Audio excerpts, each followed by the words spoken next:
Greetings, Culturians. Welcome back to the channel. Today we have to focus in on the calamity that was last weekend's box office. That's right. We had the descent that we expected and the ascension that we absolutely hoped for. And somewhere in between, we had a fizzling Freaky Friday that, didn't review all that well. So let's jump in. Here we go. Now, before we get started, just a quick reminder, double check you're still subscribed to the channel. If not, hit that red button, turn it to gray, please, and turn on all notifications so you don't miss anything. Every single day I try to provide information and entertainment, and on the days that I don't, well, I probably have something else on another one of my channels.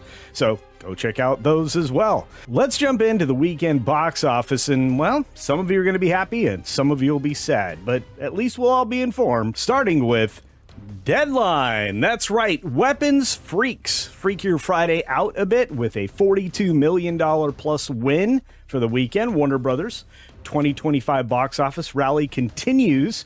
Kind of embarrassing Disney a little bit if you think of the bigger picture and the number of films released. But as of Sunday morning, we were looking at $42 million plus, stateside at least, and $70 million global, which is surprising for a rated R horror-based film, making some impressions over across the ocean. The A- cinema score and the multiple on this particular film is going to be massive, similar to Sinners, which means Zach Cregler's biggest opening of all time is going to be bigger than a hit. New Line Cinema, with Michael DeLuca and Pam Abdi at the controls, are pushing this thing forward, and it seems like they kind of have a great thing going over there, and Warner Brothers is headed to a very positive future. Meanwhile, Disney's Freakier Friday has eased into a $29 million domestic, which may fall a little with the actuals showing up sometime on Monday night, and the $45 million global start might be pretty good. According to Deadline, this film could be front-loaded because it's female-driven, which anything coming out of Disney pretty much has to be these days, right? In other words, women made their way to watch the movie on Friday, of course, but kind of leveled off after that, leading to a lower number than was expected after Friday's performance. And taking the demographic information from Intelligence, attendance on Weapons to Freakier Friday was 2.8 million to 2.2 million in terms of premium ticket attendance, and only 27% of that was from the Freakier Friday film. But in a broader look over on Variety, it looks like 42.5 million for Weapons and Freakier Friday's 29 million strong start, they say. Skipping over third place, in fourth you have Universal DreamWorks Animation's The Bad Guys 2, which you might be able to get a review from Jonas J. Campbell, who actually recently saw the movie. It picked up 10.4 million in its sophomore outing and is only failing about 53% from its opening, so at least it's not as bad as Fantastic Four. The Naked Gun is hanging in there, picking up another 8.3 million in its second weekend and bringing the North American haul to 33 million in total, which is pretty good, but we could have hoped for much higher.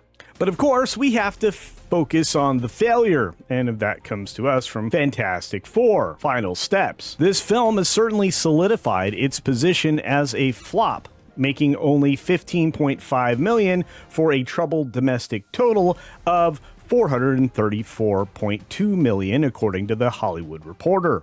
That's a global number, and it kind of fits right in line with Captain Anti-America and the Thunderbolts, only slightly better. And bringing DC back into focus, their studios are doing okay with Superman, which came into a $331.2 million cum this weekend, which was only about a $7.8 million pull. At a grand total of $578.8 million, Superman is not exactly where it wants to be, but it could get closer. It's not going to lose a lot more ground to Fantastic Four. But let's get to the actual numbers of the numbers. Fantastic Four: Final Steps right now is sitting on a lowly $434.2 million. Not a great number right now in worldwide box office. It's also bottomed out below the scale chart. Down here at the bottom, you can see that cone of gold. That's where you want to be. You don't want to be below that at all, and this is the weekend where it fell below the line. Or it is the line, which is also sad for Disney. And it is worth noticing, if you look up at the international box office, it's still performing behind the domestic total. That's a real issue. Not earning more from domestic, which is where 2/3 of earnings normally come from for these Marvel films, is a real telltale sign, as it was with Thunderbolts and with Captain Anti-America, that this film is set to flop. As they break down the top 10 here at the numbers, Weapons, as I said, still on top, $42.5 million, a solid weekend of $13,000 in earnings per theater showing.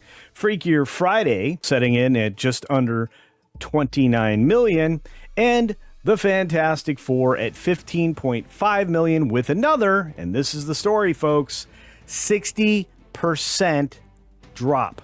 Now, I'm going to record another video on this phenomena and what that likely means for the future of Marvel, and I will tell you, Disney isn't going to like what I have to say. $230 million plus isn't going to do what they need it to do here in the States, let alone what the international earnings have been. If this thing barely crawls into the $500 million category, Disney will have lost another $100 million plus on another Marvel movie. That's consecutively a pretty decent run with 3 just in this year.